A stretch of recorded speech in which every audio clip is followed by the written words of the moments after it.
What's up, everybody? It is Bernard Fields here, and we are back with another Talking with ChatGPT. So if you are not familiar with the option within ChatGPT that allows you to be able to talk instead of just typing, I suggest you go back and watch my very first video on this channel. It will take a little, surface dive into what it's like to actually take your experience with ChatGPT to the next level. So we are here once again to try something else, right? Something else a little bit different. But if it's your first time here, thank you guys for stopping by. Make sure that you subscribe, that you leave a comment down below, and hit that thumbs up button because it helps out the channel a lot. So we're gonna go ahead and take a deeper dive here, talking with ChatGPT. And as you can see, it's here up on the screen. I think what we're gonna do is create a movie script. Now, I know ChatGPT has its limitations. It can't spit out a bunch of pages, but let's say maybe the first 2 pages of a script. Let's go ahead and do that. And before I open up the talking option, let's see, what type of genre are we gonna move into? Let's do supernatural with a ghost, and let's make it a comedy, because we understand that we say that AI cannot really do a good job with human emotions, but let's see what we can get out of it real quick. All right, so let's go ahead and hey, how are you doing? I hope you're having a wonderful time. I have you here on the podcast show where we're talking with you and you are being interviewed, but today we're going to have you help me create a film script. Is that all right? Hey there. I'm doing well. Thank you. I'm excited to help you out with your film script. What kind of story are you thinking about creating? Well, I think I want to have something that is like a supernatural ghost story, but with a little bit of comedy in it. What do you think about that? You think that could work? Absolutely. That sounds like a fun concept. Mixing supernatural elements with comedy can create a unique and entertaining story. Do you have any specific ideas or themes in mind for the ghost story? No, I don't have anything right now, but if we can kind of work out a synopsis and a log line, I think that will kind of get me started, if not having the whole thing completed. Sure thing. How about this for a synopsis?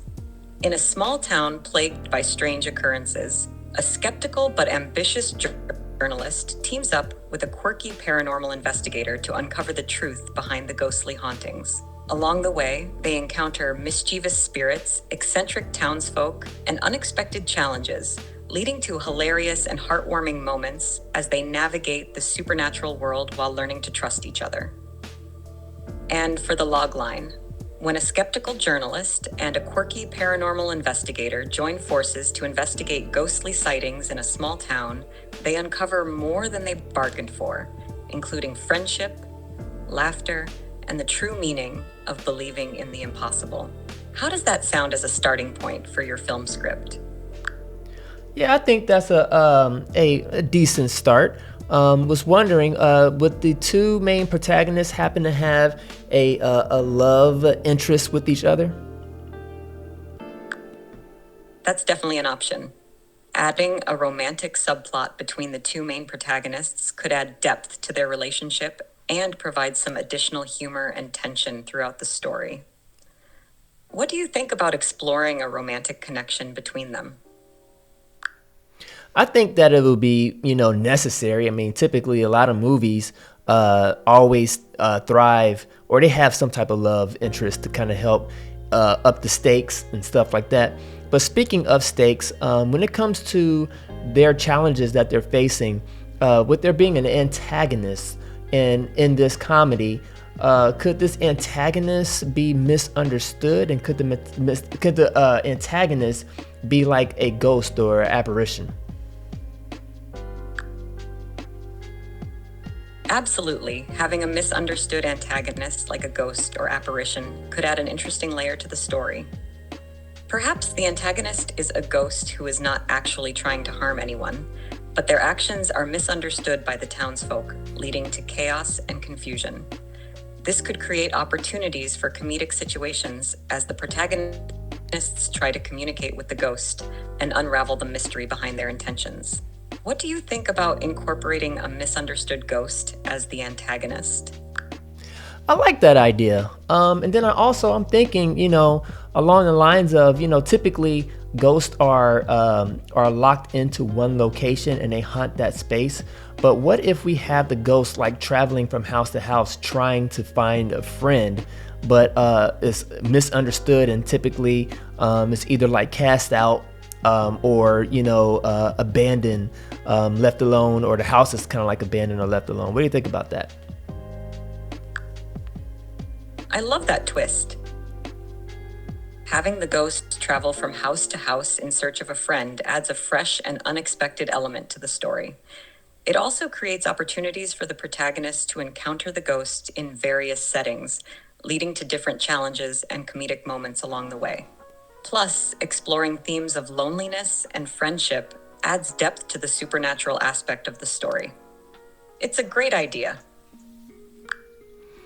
Okay, I like that. So what would be like the 3-act structure that you can come up with that will work for this film?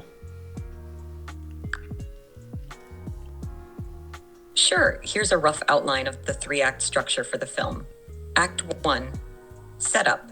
Introduce the skeptical journalist protagonist and the quirky paranormal investigator protagonist. Establish the small town setting and the strange occurrences happening. The protagonists meet and decide to team up to investigate the ghostly hauntings. They encounter the misunderstood ghost antagonist for the first time, leading to initial misunderstandings and chaos. Act 2, confrontation. The protagonists delve deeper into their investigation, encountering more mischievous spirits and eccentric townsfolk. They begin to unravel the mystery behind the ghost's intentions and discover that it is searching for a friend. The romantic subplot between the protagonists develops as they navigate the challenges together. As they get closer to uncovering the truth, they face obstacles and setbacks, including skepticism from the townsfolk and personal doubts. Act 3, resolution. The protagonists finally understand the ghost's true intentions and help it find peace. They confront the true source of the ghostly hauntings, which turns out to be a misunderstanding or a deeper underlying issue. The townsfolk come to accept the supernatural occurrences and the protagonist's efforts to help. The protagonist's bond strengthens, and they realize the importance of friendship and believing in the impossible. The film ends with a heartwarming and humorous conclusion, leaving the audience with a sense of satisfaction and joy. How does that structure sound for your film? That sounds okay. Can you go ahead and at least write a 2-page script, the first 2 pages of what this script would be like, and read it back to me? Certainly. Here's a draft of the first 2 pages of the script. EXT, small town, day. The quaint small town of Willow Creek sits nestled amongst rolling hills. A sense of mystery hangs in the air as we see glimpses of strange occurrences, flickering lights, objects moving on their own, and eerie whispers. Cut to local newspaper office, day. The cluttered office of the Willow Creek Gazette. Sarah, a skeptical journalist in her late 20s, sifts through piles of papers while muttering to herself. Sarah. Another slow news day in Willow Creek. Enter Max, an eccentric paranormal investigator in his 40s, wearing a worn-out trench coat and carrying a bag of ghost hunting equipment. Max. Not necessarily, Sarah. There's been a surge in ghostly activity lately. Sarah raises an eyebrow skeptically. Sarah, ghosts? Really, Max? I thought we were done chasing phantoms. Max, trust me, Sarah. Something strange is happening in this town, and I intend to find out what. Sarah hesitates for a moment before curiosity gets the better of her. Sarah, all right, Max. I'll bite. What's the plan? Max grins mischievously. Max, we're going ghost hunting. Sarah rolls her eyes, but there's a hint of excitement in her voice. Fine. But if this turns out to be another wild goose chase, you owe me dinner. Max chuckles as they gather their gear and head out the door. Deal. How did that sound? Yeah, that was decent. Off to a great start. I think I could take it from here. Thank you very much for your help. I'm glad I could help. If you ever need more assistance or want to bounce around ideas, feel free to reach out. Good luck with your script and have fun creating your supernatural comedy. All right, so as you can see, it was able to kick out an idea and also put together like I guess you could say, I don't know if this is like 1 or 2 pages. It looks more like it's just 1 page, or maybe 1.5. I'm not sure, but there it is right there. Everything that we had to discuss, it all was put out here for me to be able to copy paste. So I get it. I understand how Hollywood can be a little bit on edge, but just judging based off of this and the dialogue is very elementary. Even when it came down to the idea that it came up with, yes, it takes a lot of coaching, a little bit, to kind of guide it. It's like a little child on a bike, and they're just pedaling away.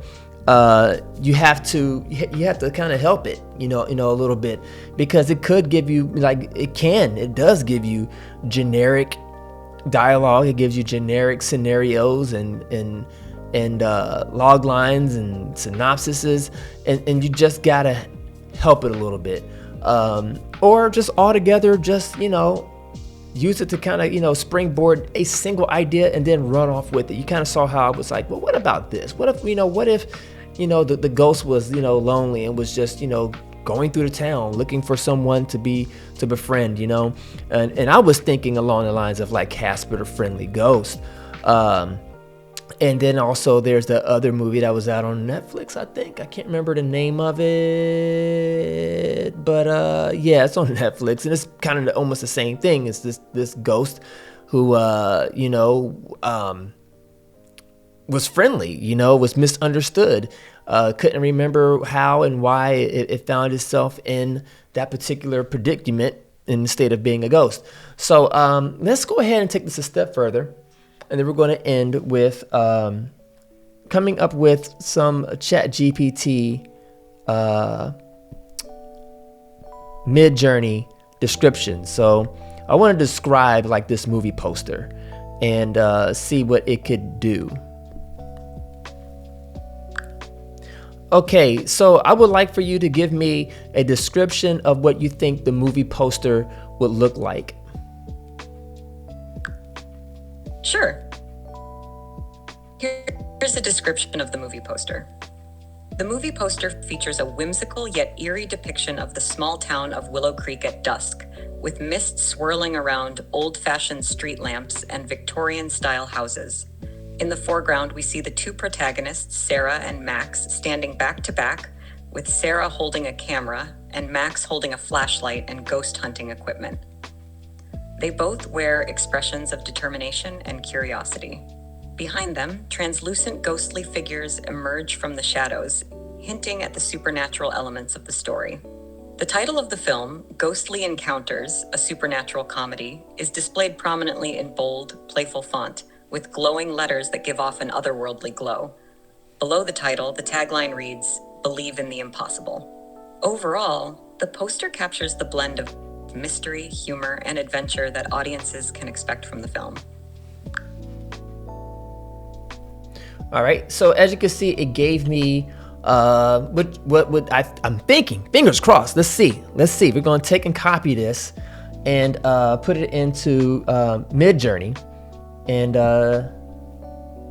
see what happens. So let's see. Let's select some text here.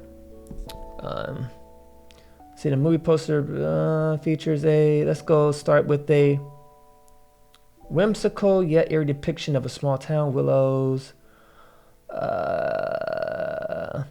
And then we're going to move this up to about right there. So let me go ahead and put this on full so you can kind of see everything that I'm copying. So I'm copying that, close that out. And then we're going to go into Midjourney here, and we're using their website. So this is the alpha.midjourney.com. And let me go into my settings here. I think I want to go with let's see. I think I'm gonna stick with the standard, and then we'll do one that's raw. So let's do the standard first. So we're going to paste that all in there, and then we're going to hit enter, and then we're going to do a raw version. Take all that, paste that in there, and then we're going to look to see what type of results that we got. Yeah, so as you can see, I mean, will AI take over? No, I don't think AI will take over the movie creating experience. I mean, like, there's still some things that only a human can really dive deeper in. It's not like how it would be with, I guess you can say, someone who is skilled, like trying to think of a writer. Insert your favorite top tier writer, director, filmmaker out there, like an Edgar Wright. I'll say that for me, like an Edgar Wright, a Spike Lee. Chat is not going to outright them. It ain't going to happen. Now, it might come up with some ideas, but it ain't going to outdo them. It will outdo possibly like a middle schooler, something like that. I can see that. But somebody who is like seasoned, no, it's not going to happen. When it comes to the art side of things, though, I can see it replacing a lot of artists. A lot of artists are in a world of trouble. Speaking of trouble, I see that Midjourney seems to be in a little bit of trouble trying to generate this content here. So hopefully it will take, but right now it's just sitting at like 0% complete. Let me hit the refresh button on here. Let's see what happens. Yeah, it's still sitting there at 0% complete. I don't know. Maybe it's a lot, and it's just choking on the description, which would be a first for me to see something like that happen. And I've seen some lengthy descriptions too, not that I've done, but just from other people. And I wonder how long it takes for them to be able to get that return. But while we're waiting on that, if you guys have like any ideas that you would love for me to throw at ChatGPT that we can do together, especially like on a live, like if you would love to see this go live, give this a thumbs up. Leave a comment down below, like, go live. I'll go live with this, and we can have some fun together, talking with ChatGPT. I also want to be able to, or I'm saying not be able to, but I'm going to set up ChatGPT to mimic people. Like, I'm gonna tell it, like, hey, you are George W. Bush II, and I'm going to interview you, and then we'll see what it's able to do. Speaking of which, let's go ahead and just do like a test real quick while we're waiting on this to complete. Let's go ahead and jump back into ChatGPT, start a new conversation here, and let's see where this goes. Who are we gonna talk to? I want to say Issa Rae, or maybe Barack Obama. Yeah, let's talk to Barack Obama. Let's see if Barack Obama AI is a thing. Hello, and welcome to my podcast. You are Barack Obama, and I am ready to interview you. Say hello to our audience. Hello, everyone. It's great to be here on your podcast. Thanks for having me. So, tell me a little bit about your presidency. What are some of your achievements that you're really most proud of? During my presidency, I'm proud of the Affordable Care Act, also known as Obamacare, which helped millions of Americans gain access to health care. I'm also proud of the Paris Agreement on Climate Change and the Iran nuclear deal, which aim to address major global challenges. Additionally, the economic recovery after the 2008 financial crisis and the passage of the Dodd-Frank Wall Street Reform and Consumer Protection Act were significant achievements. That's awesome. So I know you had a lot of rebuttal from the Republican Party. Tell me, how did that make you feel? Facing opposition is a natural part of politics. While it could be frustrating at times, I remained focused on working for the American people and finding common ground where possible. It's important to listen to different perspectives and strive for bipartisan solutions whenever feasible. So you weren't the typical president where you did things a little bit differently. And what I mean by that is that, sometimes you were found to be on television shows or even what I heard. Yes, I believe in engaging with people in various ways, including through television appearances and other forms of media. It's important to communicate with the public and make government more accessible to everyone. Whether it's discussing policies or appearing on talk shows, the goal is to connect with people and have meaningful conversations about important issues. Well, what about the more laid-back TV shows that you found yourself on, like SNL or some comedians' podcasts? Have you had any fond memories of that? Appearing on shows like Saturday Night Live and comedians' podcasts was a lot of fun. It allowed me to show a different side of myself and share some laughs with the audience. It's always great to engage with people in a more relaxed setting and connect with them on a personal level. Do you think that hurt or helped your presidency? I believe it helped humanize the presidency and made me more relatable to a wider audience. It showed that I could connect with people from all walks of life and engage in lighthearted conversations while still addressing serious issues. Ultimately, it helped to break down barriers and foster a sense of connection between the government and the public. So what was the hardest obstacle that you had to face? One of the toughest challenges during my presidency was navigating the aftermath of the 2008 financial crisis. It required significant efforts to stabilize the economy, prevent further damage, and implement reforms to prevent future crises. Additionally, addressing complex issues such as healthcare reform and climate change while facing political opposition presented significant hurdles. Yeah, I understand how that can be really, really hard. But can you take us back to when you first became the president of the United States and you and Michelle had your first dance at the ball? What song was that you all danced to? Our first dance at the inaugural ball was to the song At Last by Etta James. It was a special moment for both of us, marking the beginning of a new chapter in our lives and in the history of the United States. Wow. Let me see. I'm trying to think of maybe one last question. Is there anything that you want to share with us while I think about that? I just want to emphasize the importance of staying engaged in our democracy and working together to address the challenges we face. Every individual has the power to make a difference, whether it's through voting, volunteering, or advocating for change. Let's continue to strive for a better future for all.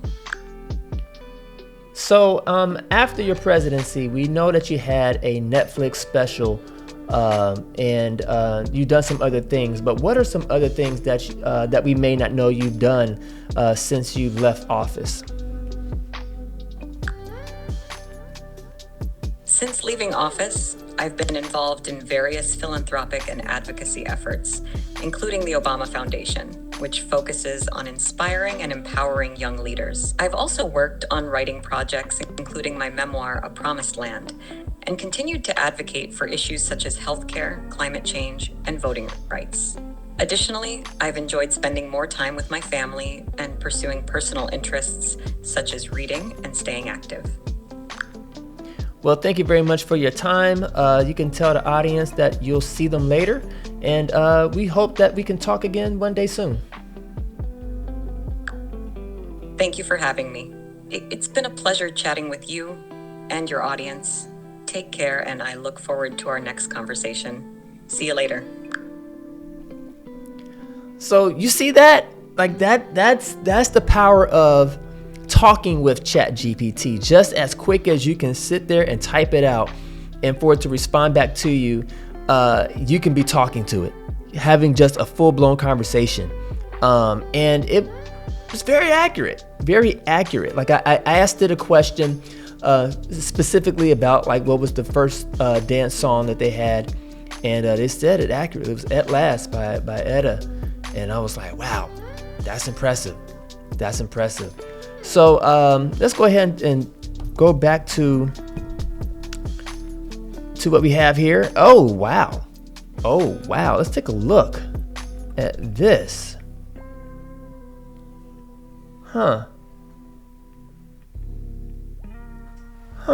Pretty impressive. I would say that. Pretty impressive.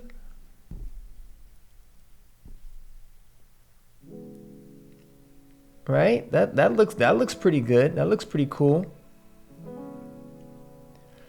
It even, I want to say it even has the supernatural. Some of the type is not correct, but I mean, wow, even look at that at the bottom. Even it even has like mock like poster bugs, I guess you would call it, at the bottom. Let's take a look at this one here. It's a little funky, like the way her head is turned back. Maybe she's a ghost. Ghostly encounters. Believe in the impossible, Wow. But at first glance, you would not be able to tell, like that this was necessarily fake. All right, we see the backs of there. This has more of a nice. I mean, but it does such a good job with like the title design. I mean, like that right there is enough for you to be like, I think I'm gonna take that approach, because I'm a graphic designer. So I could take this and with being inspired by it, find a similar font and create it, to look very similar. Wow. And again, this is just Midjourney taking ChatGPT and running with it. Here we have two boys, so no love interest there.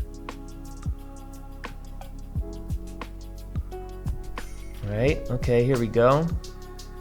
We have another one here. Expression-wise, it should be the other way around.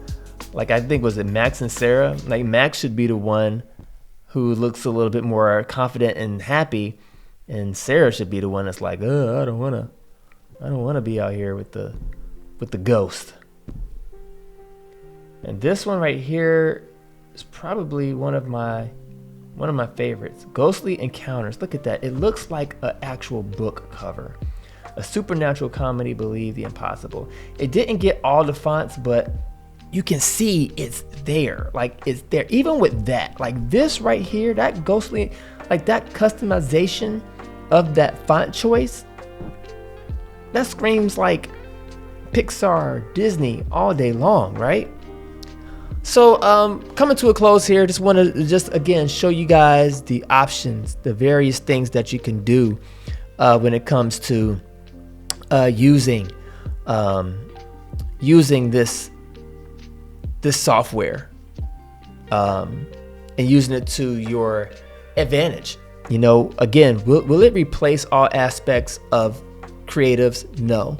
Will it stunt the growth of creatives? No. It to me, in my opinion, it's a tool.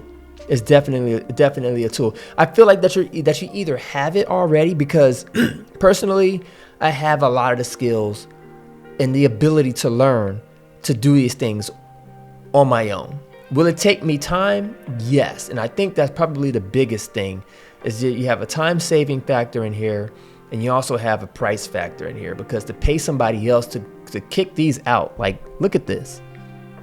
Imagine trying to have to pay somebody to come up with all of these different examples. You would almost, you would literally be paying full price every single time for this to be turned around. But that's it. That's all I wanted to share with you all. Thank you guys. Oh, I didn't even show what I was talking about. Let's take a look at this. I'm sorry. Talking about like all of these being created by a single artist. That's a lot of money. A lot of money. And a lot of money for a person who may not have it. And then, you know, for bigger companies, production houses, they won't take this and be like, yeah, this is it, we're done. Not at all. Not at all. What they'll do is they will use this as a blueprint and build something else that looks very similar to it, but 10 times better. All right, guys, I will holler at you all later. Thank you all. And remember to leave a comment down below, give this video a thumbs up, and subscribe if you haven't, and hit that notification bell so when I do put out another video, you will be notified. I'm Bernard Fields, chatting here, or I should say talking with ChatGPT. Peace.